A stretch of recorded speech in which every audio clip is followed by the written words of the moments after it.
दोस्तों, क्या आप खांसी और बलगम के सिरप पी पी कर थक गए हैं? सिर्फ़ और सिर्फ एक चीज़ आपके साथ शेयर करूंगा और उसके इस्तेमाल से सिर्फ़ और सिर्फ एक रात के ही अंदर आपकी बलगम और खांसी से आप निजात पा सकेंगे। दोस्तों, अगर आप इस वीडियो को शुरू से लेकर एंड तक देखेंगे तो आपको पता चल जाएगा कि क्या चीज़ें हैं और इसका कैसे इस्तेमाल करना है। और ये एक छोटी सी शॉर्ट सी वीडियो है जो आपके बहुत ज़्यादा काम आ सकती है। मज़ीद आगे बढ़ने से पहले हमेशा की तरह एक छोटी सी रिक्वेस्ट, एक छोटी सी गुजारिश करूँगा कि जो दोस्त चैनल के ऊपर पहली बार आए हैं, पहली बार इस चैनल को विज़िट कर रहे हैं, उन्होंने क्या करना है कि जस्ट इसको सब्सक्राइब करना है। सब्सक्राइब करने के साथ साथ बेल नोटिफिकेशन को ऑन करना ना भूलिएगा, ताकि इसी तरह की कोई भी न्यू वीडियो अपलोड हो तो उसका नोटिफिकेशन आप तक बर वक्त पहुँच सके।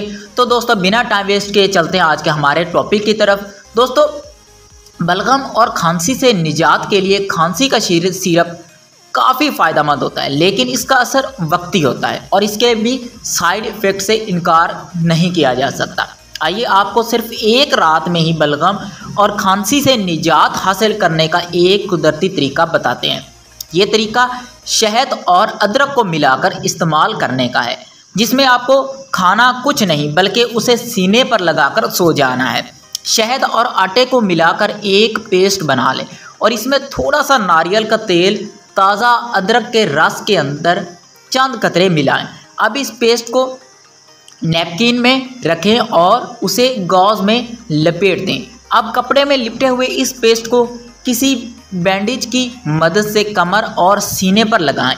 यह नुस्खा रात को सोने से कबल आपने आजमाना है और एक ही रात के अंदर आपको मुकम्मल तौर पर पता चल जाएगा कि आप खांसी और बलगम से किस तरह से निजात पा सकते हैं। बहुत ही ज़्यादा आजमूदा नुस्खा है, आपने इस पर लाजमी से ट्राई करना है। और दोस्तों, उम्मीद करता हूँ ये छोटी सी वीडियो आपके बहुत ज़्यादा काम आएगी। होपफुली आपने चैनल को लाजमी से सब्सक्राइब कर लिया होगा।